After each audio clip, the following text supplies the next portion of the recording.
遠くのロードだ Yeah まだ全然足りない新しいルールで時代を作って Yeah こんなんじゃ終われない Hello everybody, Infinite Shinjo here, and welcome to another episode of What Anime Would I Recommend?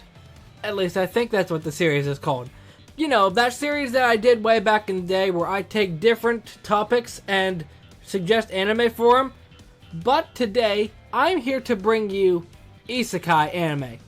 This was not recommended to me whatsoever. None of these topics were recommended to me.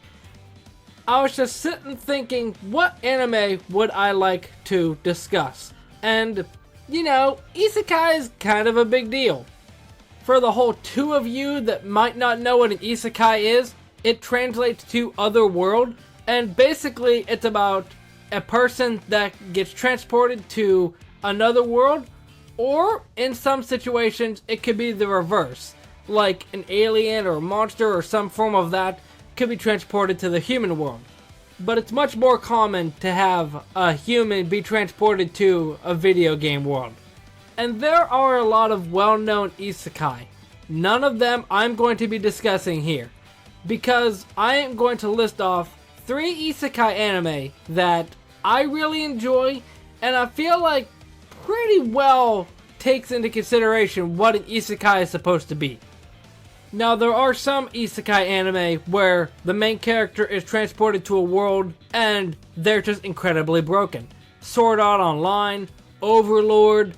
I think there are a couple of other less successful ones than those, but those are the ones that come into my head. But for the most part, I'm not a big fan of overpowered main protagonists because it just kind of makes everything kind of dull unless they find a way to spice it up. But I wrote out 3 anime that I want to discuss, and by wrote out I mean just took a notepad, wrote those 3 on there, and didn't write anything about them. Is that a good idea? No? We're doing it anyway. So the first one up, and probably the most obvious if you've been around my channel, is Konosuba. I don't know what the full name is translated to. I think it's Konosuba, God's Blessing on This Wonderful World or something like that. But I think most people just call it Konosuba. If you don't know the plot of Konosuba, what are you doing with your life? It's about Sato Kazuma, who is a NEET and just goes out into the real world one day to pick up a video game and sees somebody about to be run over. So he jumps in to save her. But it doesn't end up being like that, because it's basically that he sees a tractor, which doesn't go that fast anyway, so there's no way it can kill somebody. And you would think, okay, that's how he dies, by getting run over by a tractor. No, he just has a heart attack. And then from there he meets Useless Goddess Aqua, Masochistic Darkness, and Best Girl Megumin. Don't question it. Every single one of the main characters has some sort of quirk with them that makes them a little bit more enjoyable. Like, for example, Kazuma is incredibly broken, but he's absolutely stupid at times, and he's super sarcastic, so I feel like a lot of people can relate to him. Aqua, like I said, is absolutely useless. She can't help out in any fight at all to save her life, and the best she can do is do party tricks. Darkness is a sword wielder, which you would think is good, but she can't directly hit the target. Not because she's scared to, but she literally can't hit the target for whatever reason. I don't know if they ever actually explain why. And Megumin, even though Megumin is best girl, the only magic she can use is explosion magic, which she can only use once a day, and when she does use it, she's incapacitated for the rest of the day. So the strat here is to use explosion magic at exactly 11:59 p.m. Then in a couple of minutes when the day changes over, you can do it again.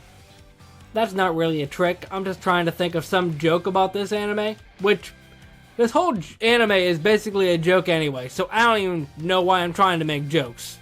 The anime is absolutely hilarious, and has the usual trait of destroy the demon lord, demon king, whatever. But these four are so bumbling that they just end up being randomly thrown into situations. I would say Konosuba is easily in my top 10 anime. The second anime that I'm going to discuss is Didn't I Say to Make My Abilities Average in the Next Life? And no, I'm not kidding you. That is the full title. Remember how I said earlier about how most of the time broken protagonists are kind of boring? This anime makes it a little more enjoyable. Basically, you got Mile, who is also Adele, who is also in another world.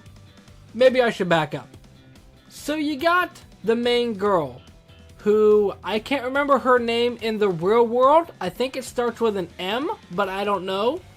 But you got the main girl from the real world that overly excelled at everything in school, but didn't have many friends. So after Truck-kun struck again and knocked out somebody and sent them to the Isekai world, she decided, I'm going to make it so I don't stand out at all.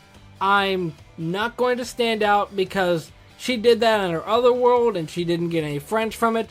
So she's trying her best not to make a scene. Unfortunately, phrasing is also an issue for her. Because basically, she said that she wanted the average abilities in that world.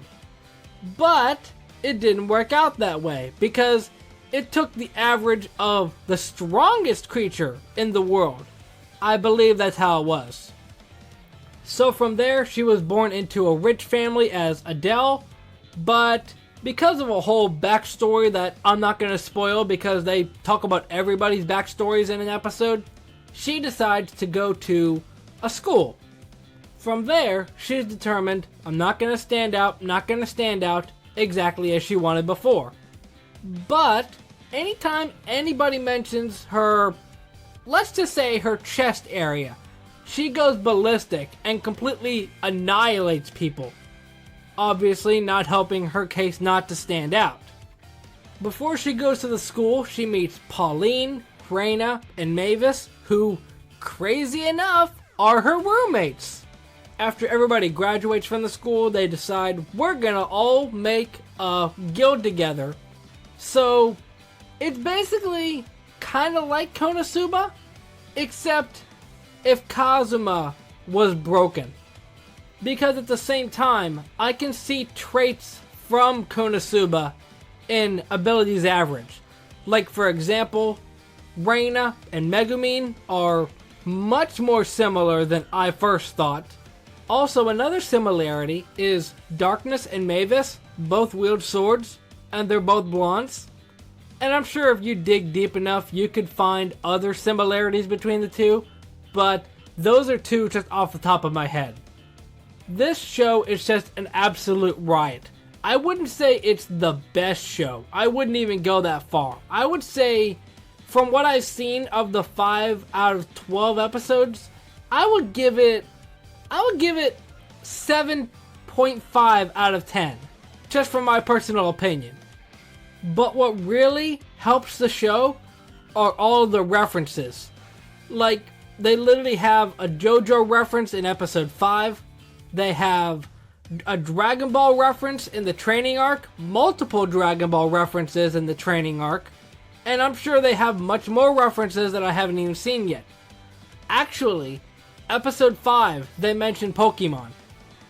But at the same time, you would think, oh, that's cool, they have references to other things in anime. But at the same time, if you don't understand a reference or don't like a reference, then the show just kind of falls flat. In a way, it's kind of like they rely on the references, but they kind of don't because it's still kind of isekai fun for anybody that likes isekai. But it's just a fun show. I would give it a watch if you need something to watch just to turn your mind off to. Also, Pauline is best girl. Don't even come at me with that bullcrap. Finally up is Hamefura, which translates to I can't remember. Shinjo, put it up on the board. But I know what you're thinking. Yes, this anime did just come out. It is recent. But that doesn't mean it's not good. And honestly, at first, I was enjoying it so much that I didn't even consider that it's an isekai. Because you got the main girl, Katarina, who is reincarnated into her favorite otome game, which I think is a dating game. But unfortunately for her luck, she is transported in as the villain. So she tries her best to make it so she avoids any bad end. Because worst case scenario, her bad end leaves her dead. Best case scenario, she's exiled. But from there you have the other main cast. You got Jordo, Nickel, what's the brother's name? I can't think of the brother's name. Why? Well, let me get back to that. You got Maria, Mary, Sophia, and Keith. Keith. The brother's name is Keith. I remember now. But basically, Katarina is supposed to just be there while all these different characters get together, and she's just there to be the villain. But because she is absolutely stupid, she basically makes all the characters fall for her without even realizing it.